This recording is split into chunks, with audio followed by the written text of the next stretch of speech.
Bem-vinda, bem-vindo ao BTC Journal, seu programa de notícias de negócios comentadas e analisadas pela equipe da BTC. Meu nome é Gustavo Habib, eu sou instrutor de comunicação e negociação, e no episódio de hoje, dia 14 de julho de 2023, falaremos sobre estratégia e marketing com diversificação na Connect Car e também resultados e estratégias da Mondelez. E a gente vai falar bastante sobre redes sociais, o sucesso do Threads e a ameaça ao Twitter, o contra-ataque do Twitter, né, o que está fazendo para se defender da expansão do concorrente, e também a gente vai falar sobre regulações nas plataformas digitais na Europa e a Amazon e como ela se encaixa nessa regulação. E para me acompanhar nesse episódio, eu estou com a companhia do nosso instrutor de finanças corporativas, análise financeira e modelagem, Guilherme Goraeb. Gui, muito bem-vindo de volta. Olá, ouvintes, espectadores. Olá, Habib. Um prazer estar aqui nesse dia de ventania aqui no sul, em São Paulo. Confortável aqui com a roupinha da Insider, bem gostosa. E bora lá comentar essas notícias. Pois é, a gente está gravando aqui na quinta-feira e parece que rolou um ciclone de madrugada, né? O negócio foi meio pesado aqui, mas realmente eu estava protegido em casa, né?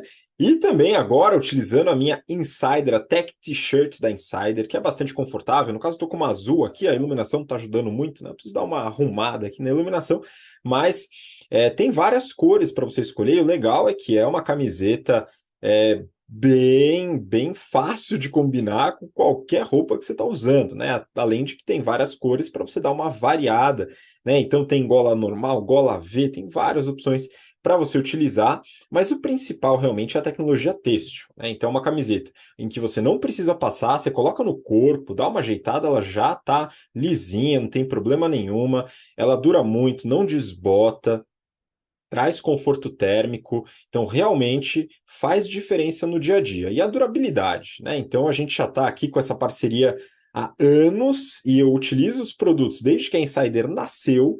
E eu posso dizer que eu estou utilizando alguns dos produtos que eu comprei lá no nascimento da empresa, tá? Então, por enquanto, não tem me deixado na mão, né? Com exceção de alguns acidentes, porventura, né? Mas aí já é outra coisa, é questão de eventual mau uso pela minha parte, né, que aconteceria com qualquer roupa. De qualquer maneira, né, a durabilidade tem me impressionado bastante. E você, se quiser provar as roupas, aí tem peças masculinas, femininas, tem peças íntimas, camiseta, blusa, calça, etc. Um monte de coisa que também traz tecnologia têxtil. Você pode entrar lá no site, pelo link aqui na descrição, e não se esquece de usar o cupom BTC12 para ter 12% de desconto na loja toda, hein? O cupom também está aqui embaixo.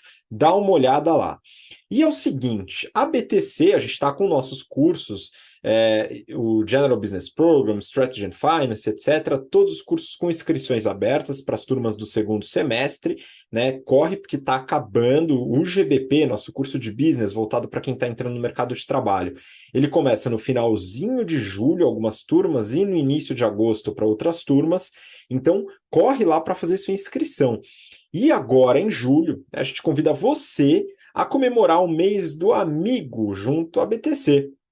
O que você acha de indicar amigas, amigos e concorrer a prêmios incríveis, como um Kindle, uma Alexa, né? Então você pode concorrer a esses prêmios, qualquer pessoa pode participar, você só precisa indicar pessoas que tenham sinergia, que tenham interesse em se desenvolver junto com a gente, né? Que esteja dentro do público-alvo do nosso curso, né? Se você se interessou em participar dessa promoção, dos sorteios, acesse o Instagram da BTC e clica na primeira imagem fixada no perfil. Vai lá no Instagram, @instabtcompany, também está aqui na descrição. Clica na primeira imagem fixada e dá uma olhada para entender como participar desses prêmios que você pode ganhar ajudando nessa indicação, tá? Então, se você quiser dar um empurrãozinho na carreira daquele amigo ou amiga, pode participar e ajuda, né? Nunca foi tão motivador ajudar na carreira dos outros. Então, dá uma olhada lá, entra no Instagram e aproveita e segue a nossa página, que o time de marketing vai ficar bastante feliz e você vai saber de várias novidades e de todos os conteúdos que a gente produz por aqui. Legal, então Agora, recados dados, a gente pode partir para as notícias que a gente tem para analisar. A primeira eu peguei do Neofeed e o título é o seguinte: Connect Car entra em condomínios para avançar na disputa das tags. Gui, eu lembro da época em que o mercado de tags era monopolizado pela Sem Parar. Isso já faz algum tempo, né? A Sem Parar cresceu bastante e depois chegou a concorrência. E parece que o mercado hoje está um pouco mais difícil, o que obriga a algumas diversificações. Então, eu queria que você comentasse um pouco sobre essa diversificação da Connect Car e o mercado de tags como um todo. Exatamente, Habib. Então, lá no começo, quando era tudo mato, né? Tinha só a Sem Parar. A Connect Car foi o primeiro concorrente, né, e eles continuam aqui seguindo a Sem Parar e agora expandindo a sua atuação para atuar junto de condomínios, né? Então, a notícia destaca aqui que eles fizeram uma parceria com a Delta Omega, uma empresa de portaria e segurança, e com isso eles querem que o usuário utilize a tag do Sem Parar para acessar o condomínio. Essa é uma investida da Connect Car que segue o movimento já feito pela Sem Parar e que visa aumentar a penetração das tags no mercado. Segundo o CEO, o Eduardo Vasconcelos, hoje o mercado brasileiro tem cerca de 60 milhões de veículos e aproximadamente 11 milhões de tags distribuídas, ou seja, menos de 20% dos veículos possuem tags. Esse novo canal de distribuição, que começa com a Delta, vai possibilitar agora o acesso a 340 condomínios, 30 mil moradores, que estão concentrados em especial na cidade de São Paulo, mas é uma parceria sem exclusividade, ou seja, é um canal de distribuição novo, eles devem assinar novos contratos com outras empresas de gestão de portaria e segurança e expandir a distribuição. A notícia até comenta que a Delta é quem vai fazer a distribuição, né? Eles cuidam da infra e a Delta faz a parte comercial. Bom, o usuário ele vai ter duas opções de modelo de contratação, que vai ser pagar uma assinatura de R$ 17,90 por mês em um modelo de pagamento pós-pago, e geralmente esses modelos são ou com boleto ou com cartão de crédito, ou ele pode optar por um modelo pré-pago, onde ele não tem mensalidade, mas ele precisa carregar um crédito em algo que funciona como um cartão de débito, né, ou uma wallet. Eu confesso que eu acho um absurdo ficar pagando mensalidade para tag em pleno 2023, né? Dei uma olhadinha ali em sites como Sem Parar e a Connect Car e tem mensalidade de R$ 17,90 aqui até 20, 30, 40, R$ 50 quando ele já coloca outros serviços ali embutidos, como seguro, né? Bom, nesse mercado, a competição ela está acirrada hoje, né? Se lá no começo era só Sem Parar e entrou o Connect Car, vale lembrar, a Connect Car ela é investida pelo Itaú e pela Porto. A gente tem outros players como o Veloy, que é da Elopar, controlada por Banco do Brasil e Bradesco, sem falar na Green Pass, que é uma empresa fundada pelo ex-CEO da Connect Car e é atualmente controlada por uma empresa francesa chamada Edenred, que também controla a Ticket. E eu não fico pensando se a gente não vai ver mais concorrente aqui, né? Porque antes, esse mercado, o usuário ele só pagava pedágio, né? Aí ele passou a pagar pedágio com a tag e também pagar estacionamento, né? Estacionamento de shopping, estacionamentos diversos. Aí agora você já paga combustível. Daqui a pouco a gente está pagando revisão do carro, a gente está pagando um monte de despesa relacionada ao veículo. Com isso, em uma despesa um gasto que poderia estar sendo direcionado por outro meio de pagamento, né? Visa e Master estão perdendo fluxo financeiro para a tag, né? A gente estava até comentando mais cedo, você falou que em alguns pedágios já se pode pagar no cartão de débito, né? Mas pô, não faz sentido nenhum para o usuário pagar no cartão de débito se eu preciso ter dinheiro na conta para pagar no cartão de débito, eu posso ter um tag gratuitamente e passar no Sem Parar, debitando automaticamente ali também, né, como um débito. Então, enfim, Visa e Master estão perdendo um fluxo financeiro aqui. É o que a gente comenta lá nas aulas de estratégia, né, que é um substituto, né? Talvez eles não imaginassem concorrência de um tag de pedágio, né? Mas é um fluxo financeiro que não está passando por Visa e Master aqui. Bom, então a gente tem aqui essa questão dos tags, movendo recurso para longe dos cartões de crédito, né, movendo fluxo financeiro. Falando sobre o futuro, o Vasconcelos, CEO aqui da Connect Car, ele comenta sobre as concessões de rodovia, que eles devem incluir um modelo de free flow, que é onde os usuários pagam por quilômetro rodado. Nesse modelo, o carro passa por alguns pórticos na estrada, Então, como se fosse aquela estrutura que segura a placa na estrada, é aquilo e ele tem os leitores da tag. E aí você pode passar em velocidade ali, pode passar 80 quilômetros por hora. Ele lê onde você entrou na estrada, onde você saiu e você paga um pedágio proporcional ao quanto que você rodou, né? Grande vantagem disso é que o investimento necessário em infraestrutura ele é muito menor. Então, é um pórtico, não precisa ter cabine, não precisa ter pessoa, não precisa ter cancela. Então, a parte de CAPEX ela é muito reduzida, só que ele depende de uma penetração grande de tags no mercado. Então, ele acredita que com esse modelo chamado de free flow, a penetração de mercado das tags deve sair do atual 20% para algo entre 60% e 70%, ou seja, um fator de expansão muito grande, mais do que triplicando a quantidade de tags que a gente tem hoje. Eu acho essa ideia do Free Flow algo muito legal de ser implementado. É uma pena que tem demorado muito para chegar no Brasil essa tecnologia, porque é algo antigo, não é algo assim, inovador, né? Não é AI, GPT e nada assim de outro mundo. Eu vi essa tecnologia no Chile, já deve ter mais de 10 anos, e é fantástico. Assim, você pega com o carro, passa, você nem sabe que passou no pedágio, você não tem fila, né? Não tem aquele trânsito para chegar no pedágio, trânsito depois. Pedágio é um lugar que costuma ter acidente, porque você tem desaceleração e aceleração e gente mudando de faixa. Então, é algo mais seguro, é algo mais barato. Eu realmente espero que chegue logo esse modelo aqui no Brasil e que a gente reduza a quantidade de trânsito e acidentes que acontecem, especialmente nos feriados, aí, quando a gente vai pegar a estrada. Pois é, esse é um ponto bem relevante, né? Parece que está bem adiantado aqui no Brasil, vamos ver quando vai ser implementado de fato, mas para valer como modelo de negócio tem que ter uma alta penetração, como o Gui comentou. E aí, só mais alguns pontos, viu, Gui? Eu não sei se você lembra, mas também tem a opção de você pagar sanduíche no drive-thru utilizando tag, né? Isso também já foi implementado.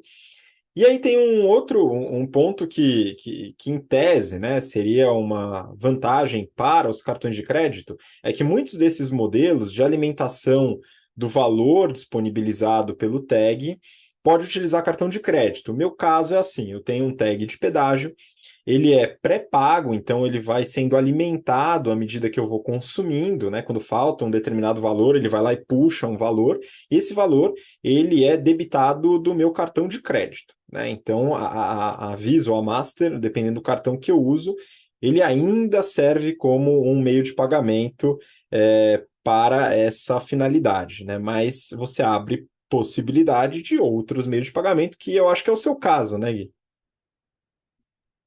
Ah, achei lindo esse modelo que você trouxe, Habib, que você está acumulando ponto pagando pedágio, né? Assim, não quero defender a Visa ou a Master, mas você está com crédito, né? Você está pagando depois e está pagando, está acumulando ponto. Excelente, inclusive vou dar uma olhada nesse modelo aqui. Eu tô no pré-pago aqui. Aí acaba perdendo um pouco dessa parte dos pontos, apesar de que eu estou cada vez mais decepcionado com os programas de pontos, né, me dando cada vez menos pontos para as compras que eu faço. Mas tudo bem, isso é outra coisa que eu vou provavelmente colocar em pauta em algum episódio futuro. Vamos para a próxima notícia, né? Próxima notícia, eu peguei aqui, na verdade, da Forbes, e o título é Mondelez reposiciona setor de chocolates e vendas crescem 17%.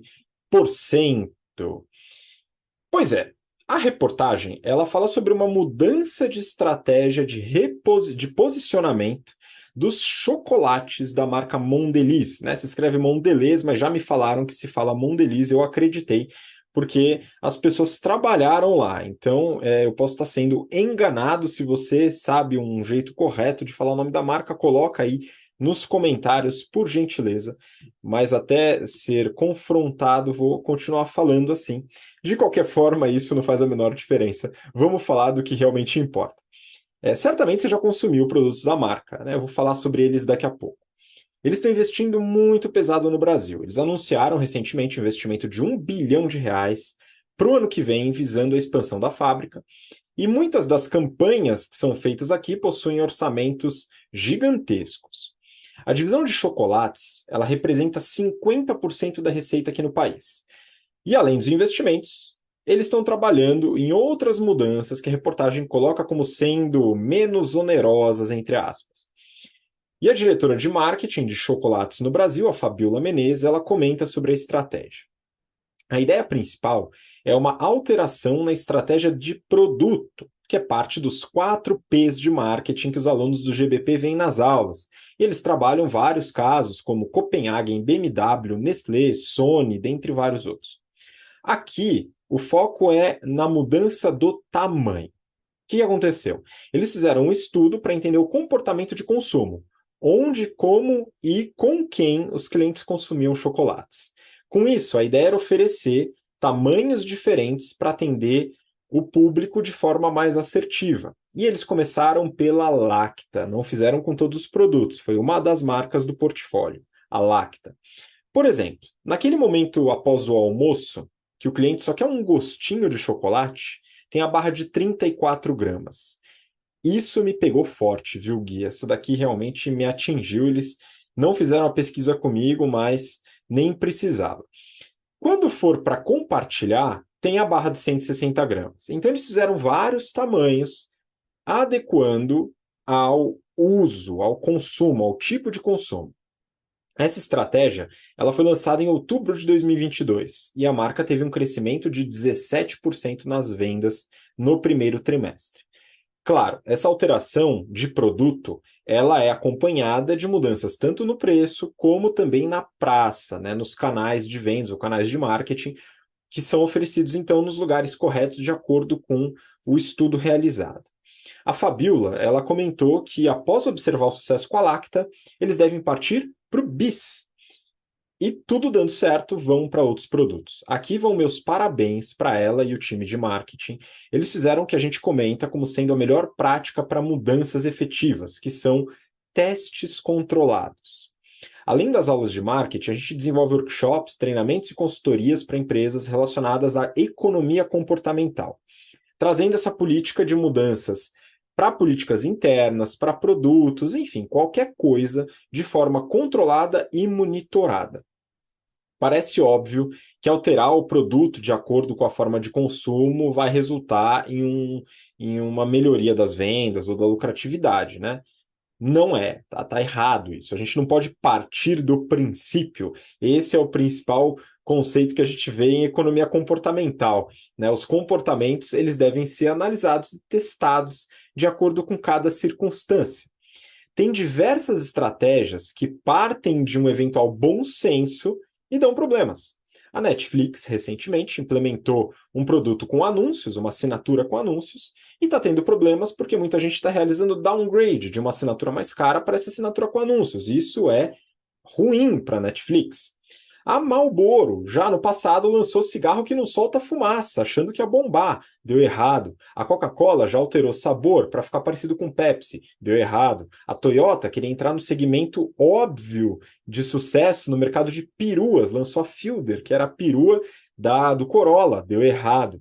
Enfim, a gente poderia passar boa parte do episódio aqui citando estratégias equivocadas de grandes empresas. Muitas delas feitas com base em achismos comportamentais, cheios de vieses, sem dados. Tá? Comportamento humano, ele não é algo tão simples, por isso que os testes são fundamentais. Eventualmente, a Fabiola e o seu time vão observar que esse teste que fez sucesso com a Lacta talvez não faça sucesso no BIS. Pode acontecer, não é óbvio que aconteça. Por isso que eles estão fazendo os testes de forma cadenciada, corretamente. Não à toa a Mondelez tem o resultado que tem, a gente vai falar sobre isso daqui a pouco. Mas a questão é, a gente já passou da época em que o ser humano era visto como uma máquina de análise de custo-benefício. Para finalizar, falando sobre estratégia de praça ou de canais, a executiva ela comenta que a estratégia está baseada hoje no digital. Enfim, belos neologismos, né? Seria a mistura do físico com o digital. Hoje o digital ele corresponde a apenas 10% das vendas, e isso tem muito a ver com a segmentação comportamental do produto, consumo por impulso. Essa segmentação é algo que a gente também estuda lá no General Business Program, inclusive. Bom, vamos dar uma olhada nos resultados e nas marcas da Mondelez. Nos resultados do primeiro TRI de 23, em comparação com o primeiro TRI de 22, a empresa teve um aumento de 18% nas vendas, chegando a quase 9,2 bi de dólares.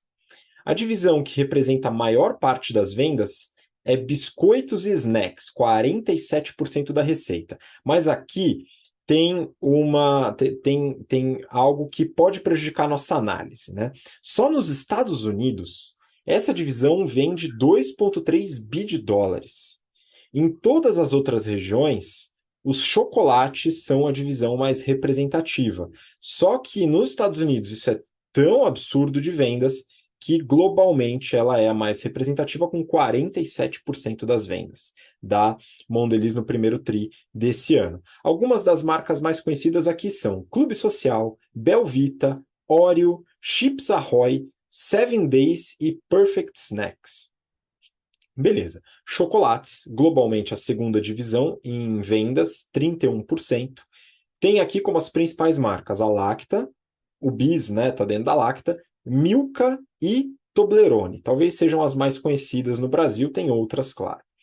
Depois vem doces e balas, com 12% da receita, mais de 1 bi de dólares no trimestre em doces e balas, aqui muito focado em House e Trident. Aí tem bebidas, com pouco menos de 4% da receita, onde o maior representante é Tang, e queijos e outros produtos têm 5,7% da receita, e talvez os mais representativos aqui sejam Filadélfia e Royal, né? Aí partindo para aquelas marcas de queijos, cream cheese, etc. A empresa teve uma margem operacional de 16,4%, a margem operacional cresceu 2,3 pontos percentuais, altíssimo crescimento de um ano para o outro. E o lucro líquido foi de mais de 2 bi, quase 2,1 bi, que dá uma margem gigantesca de margem líquida de quase 23%, 22,8%. É muito saudável como indústria, né? Uma margem gigantesca, e eu não esperava muito menos depois de observar o seu portfólio com produtos altamente viciantes. Né? Claro que a empresa gera caixa, foi mais de 1,1 bi de caixa gerado no primeiro trimestre, e ela tem esses resultados consistentemente. E isso possivelmente também é resultado de estratégias de marketing bem acertadas e o uso de testes controlados. Bom, vamos seguir para o próximo tópico. A gente vai falar agora de redes sociais. Eu vou pedir a ajuda do Gui aqui para analisar 2 pontos sobre talvez o que seja o assunto da semana, o Threads, né? Então temos aqui a primeira notícia do Neofeed. Threads é o primeiro soco, entre aspas, de Zuckerberg na briga contra Musk. Isso aqui talvez tenha a ver com uma possibilidade de luta entre os dois, né? Parece que isso virou notícia em algum lugar, né? Mas eu não me aprofundei. E valor econômico. Presidente do Twitter contra-ataca Threads da Meta. Gui, queria que você posicionasse aí o que está acontecendo, como foi o início da Threads, a nova rede social do grupo dono do Facebook e do Instagram, e o que aconteceu no Twitter, enfim. Elabora aí em relação a essas notícias.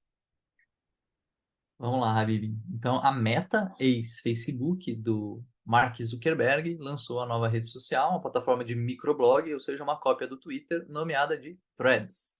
Thread é um fio, né? É um termo que é utilizado no Twitter para se referir a uma sequência encadeada de tweets, que é usado quando o usuário quer compartilhar um conteúdo mais longo, que não é possível fazer em um tweet, dada a limitação de caracteres. Ou seja, é curioso que o pessoal de marketing do Twitter, do Facebook, né, ou da Meta, usou um termo que já está presente no Twitter para nomear a rede dele. Algo que já está associado a texto também, né? A esse compartilhamento via texto. A Meta fez esse lançamento e tem fomentado bastante que os usuários do Instagram utilizem a nova rede. Depois desse super lançamento, ela alcançou invejáveis 30 milhões de usuários cadastrados em menos de 24 horas e 100 milhões de usuários em 5 dias. Assim, um lançamento super meteórico mesmo. Tem aquele... É um comparativo, né, que o pessoal faz, que é quanto tempo que levou para ter 1 milhão de usuários. Né? E aqui o Threads foi questão de hora. Né? É impressionante, eles conseguiram muitos usuários muito rápido mesmo. Né? Agora, usuários cadastrados talvez seja uma métrica de vaidade, né? Talvez seja uma métrica importante para o tio Zuck ali, porque nos termos de uso do Threads, ele impede que os usuários deletem sua conta sem deletar a conta no Instagram junto.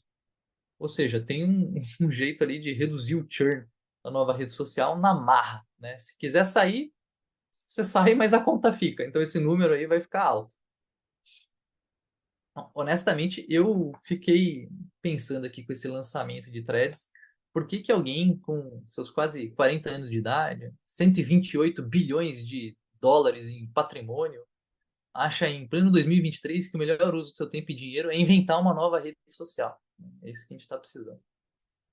Bom, a notícia comenta também que nessa rinha de bilionário, ambos trocaram farpas, adivinha onde? No Twitter. E o mercado, assim como eu e você, não deu muita bola para Threads e as ações da Meta, elas subiram cerca de 3% nos últimos dias. Algo bem comum. Aí na segunda notícia sobre o opa, na segunda notícia, que é do valor, é o contra-ataque do Twitter. Ela fala ainda sobre essa novela de Threads do Twitter, que a CEO do Twitter, a Linda Yaccarino, tweetou nessa segunda que o Twitter teve o maior dia de uso desde fevereiro, enfatizando, portanto, a relevância da plataforma. Segundo o Elon Musk, o dono do Twitter, a empresa tem eliminado spam e robôs da plataforma, além da medida recente de limitar a extração de dados do site.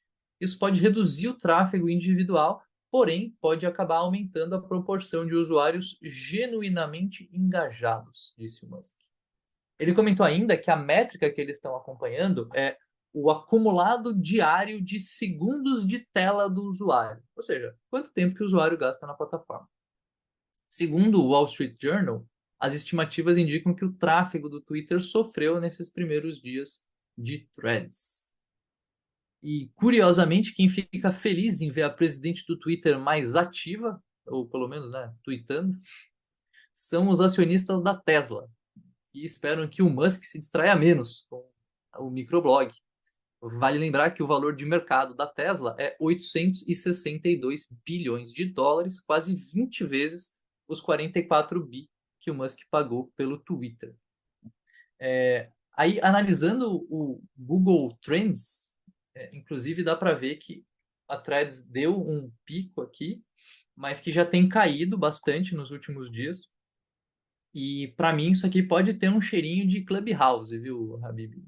Aquela coisa que na primeira semana só se fala nisso, na segunda semana tá todo mundo lá, e depois de um mês você nem lembra que existe. Não sei não. O que que você acha, Habib? Você é um usuário de Twitter e Threads? Pois é, já fui usuário de Twitter, apaguei minha conta há um bom tempo.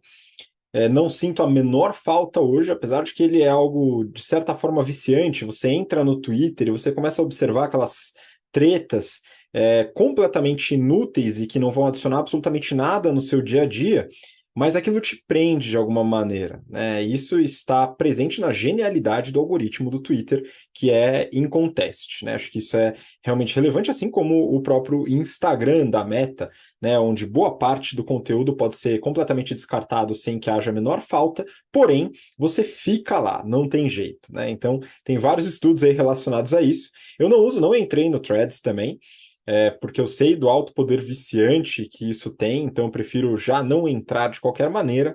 Mas olha só, você colocou alguns pontos relevantes, né? Então, primeiro, que a associação da conta entre Instagram e Threads, o que vai impedir com que a pessoa cancele a conta no Threads sem cancelar a do Instagram. Então, isso muitas vezes vai fazer com que a pessoa, putz, deixa eu dar uma olhada no que está rolando ali, e ela acaba entrando, não tem um bloqueio de cancelar a conta para impedir essa olhadinha, tá? Acho que esse é um ponto relevante. Outra questão é que a gente fala muito sobre a vantagem competitiva presente nas redes sociais, que é o efeito network, né? Ou seja, tem relação a onde os usuários estão, né, para que você também esteja lá. Então, a rede social, ela é um efeito monopolizador por vantagem competitiva, né? O efeito network, ele busca realmente com que todos estejam no mesmo lugar. Se isso acontecer com a Threads, né, aí eu acho que há perigo, sim, para o Twitter. E tem a facilidade da pessoa já estar no Instagram e ela poder utilizar lá a mesma conta e entrar no Threads. Então, eu tenho um pouco mais de receio que o Threads pode sim vingar, porque diferente do Clubhouse que você comentou, inclusive é uma excelente comparação, né? pode flopar igual flopou o Clubhouse, né? Mas eu acho que pelo fato de ser uma cópia ali, parece que é uma cópia como produto do Twitter, se o público se deslocar por algum motivo, o efeito network ele vai ajudar muito a plataforma a se manter, né, e não flopar como aconteceu com o Clubhouse. Mas existe também a possibilidade de todo mundo simplesmente não dar bola e continuar no Twitter, porque as pessoas já estão lá, né? Então, eu acho que há um risco, viu, Gui? Mas a possibilidade de seguir o caminho do Clubhouse também é alta, né? Então, vamos observar, né? Você já entrou na Threads, já está postando os seus fios por lá? O importante é o usuário lembrar de limitar o seu tempo de redes sociais, né, amigo? Eu tô evitando a Threads, é uma coisa a menos para fazer aqui, para gerenciar. Pois é. Apesar, inclusive, né, fica a recomendação de vocês conhecerem ali a página do LinkedIn do Goraeb, que tem bastante conteúdo legal. Ele posta algumas análises bem interessantes, hein, pessoal? Ali é bacana. Ele está ativo lá na rede profissional da Microsoft. Bom, vamos seguir. A gente tem mais uma notícia para comentar. Eu peguei da Amazon. Desculpa, da Amazon não. Fala sobre a Amazon, mas eu peguei do Valor Econômico, né? A Amazon ainda não é um portal, apesar de ter um portal bastante famoso nos Estados Unidos, né, lá no Washington Post. Mas enfim, valor econômico. A Amazon é a primeira empresa dos Estados Unidos a desafiar nova lei digital da União Europeia. A reportagem, ela comenta sobre a resposta da Amazon, seguida por outras Big Techs, em relação à nova lei da União Europeia de controle de plataformas digitais. A Amazon apresentou uma petição no Tribunal Geral da União Europeia, que fica em Luxemburgo, com o intuito de anular sua denominação de, entre aspas, plataforma online muito grande, para a nova Lei de Serviços Digitais, também conhecida como DSA. A gente vai falar sobre ela daqui a pouco. Mas se você pensou que a Amazon saiu em defesa da sua liberdade de criar tudo no mundo online, fortaleceu o coro das outras empresas, como Meta, Google e Twitter, você se enganou, assim como eu. Ela está alegando que a denominação não deve ser aplicada a ela. E é isso. Uma outra empresa de varejo online, a Zalando, ela também questionou o fato de estar coberta pela nova lei e havia entrado com uma petição também para ser excluída da nomenclatura. Segundo a Amazon, abre aspas, a DSA foi elaborada para enfrentar riscos sistêmicos por companhias muito grandes que têm a publicidade como sua principal receita e que distribuem discursos e informações. A Amazon não se encaixa nessa descrição, fecha aspas. Ou seja, como a maior parte da receita da Amazon vem de operações de varejo, elas estariam sendo forçadas a cumprir uma legislação que não é feita para elas. No caso, a Amazon e a Zalando. Bom, aqui duas rápidas ponderações. Primeiro, a receita de fato vem do varejo, mas e o lucro? Né? Isso aqui é importante. E segundo a ponderação, o que na DSA afetaria a Amazon, dado que ela não é uma plataforma que depende de conteúdos de terceiros e também não vive de publicidade? E a gente já vai responder essa pergunta em breve, né? Vamos falar um pouco da DSA, a nova Lei de Serviços Digitais. A sigla ela vem de Digital Services Act e foi promulgada com o intuito de regular a prestação de serviços digitais além fronteiras, tá? Os serviços que atendem o globo todo. São regras para vários tipos de negócio. Eles segmentam em 4 tipos de negócios. Primeiro, serviços intermediários, que diz respeito à infraestrutura de rede, agentes de registro de domínios e provedores. Os serviços de hospedagem, que atendem computação em nuvem e hospedagem de sites. Depois vem as plataformas online, que englobam comércios eletrônicos, lojas de aplicativos e redes sociais. E as plataformas online muito grandes, aquelas que são as plataformas online, mas que são usadas por pelo menos 10% dos europeus, que traz aí mais de 45 milhões de pessoas, os 10%. Ou seja, pela definição da lei, comércios eletrônicos entram, e a Amazon está classificada nessa última parte porque é usada por mais de 10% dos europeus. São várias as obrigações, dentre elas, relatório de transparência, ponto de contato para auxílio com autoridades, o beabá, isso daqui vale para todas. Aí, para as plataformas grandes, a gente tem obrigação de partilhar os dados com autoridades e investigadores, obrigações específicas em gestão de crise e gestão de risco, transparência em sistemas de recomendação e várias outras. Ou seja, sempre que acionadas, as plataformas deverão entregar seu banco de dados e os seus algoritmos. Esse é o principal medo das grandes plataformas, ter que compartilhar os dados e os algoritmos. Em geral, algumas regras principais devem mudar a característica de navegação. Então, primeiro ponto, as plataformas elas devem ter sinalizadores claros de conteúdo ilegal para removê-los. Inclusive, elas devem criar algum tipo de comitê para poder garantir que elas mesmas vão fiscalizar os conteúdos da própria plataforma. Segundo ponto, rastreamento de vendedores para evitar golpes em e-commerces e plataformas. Então, aonde tem um vendedor vendendo alguma coisa, a plataforma ela deve rastrear vendedores para evitar golpes. Terceiro ponto, proteção a crianças e adolescentes. Eu já entro nesse ponto porque ele é muito caro para mim. Quarto ponto, fim do conteúdo patrocinado direcionado a público específico. Esse talvez seja o ponto crítico voltado para as redes sociais. E também afeta a Amazon. Último ponto, fim da manipulação de cliques, como a adesão a novo contrato, basta continuar utilizando a plataforma. Então aqui tem alguns pontos bem curiosos, né? Quando a gente fala de controle de conteúdo, a gente está falando de aumento de despesa, né? De uma estrutura nova para que a plataforma possa controlar seus próprios conteúdos. E também a gente fala de alteração de produto, porque muitas vezes algumas pessoas vão se desinteressar de utilizar a plataforma por causa desse controle. Depois a gente tem a parte de rastreamento de vendedores para evitar golpes, que tem também a mesma consequência de aumento de despesas. A gente tem a parte de conteúdo patrocinado, ou seja, o que a gente, como empresa, paga para divulgar campanhas, etc., nas redes sociais, eles não devem ser direcionados a público específico, ou seja, isso certamente reduziria a capacidade de geração de receita e de direcionamento de campanha para assertividade, né, e aumento de conversão. Isso seria bem ruim para as plataformas e também, eventualmente, para empresas que utilizam o serviço da plataforma, que deixariam de, muitas vezes, utilizar esse serviço. E o fim da manipulação de cliques e da adesão em contratos, né, com facilidade, sem precisar ler contrato, muitas vezes, eles querem terminar isso, que também pode prejudicar a receita.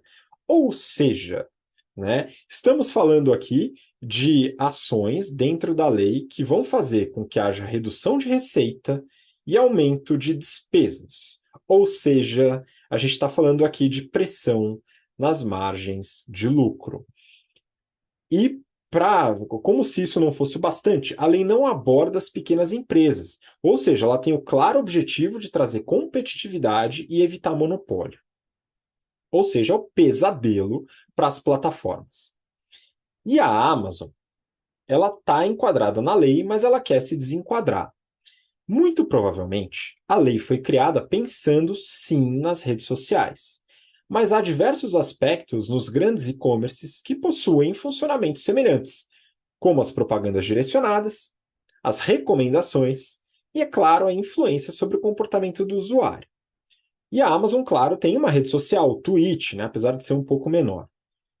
Então, assim, ela está enquadrada, ela tem argumentos para se desenquadrar? Tem. Muito provavelmente a lei foi criada pensando principalmente no compartilhamento de conteúdo e não no comércio eletrônico. Mas do jeito que está, pelo menos o que eu li ali no site da União Europeia, que é traduzido para o português, etc., pelo meu entendimento, está lá claro que comércio eletrônico, né, o que eles chamam de comércio em linha, está englobando também empresas como a Amazon.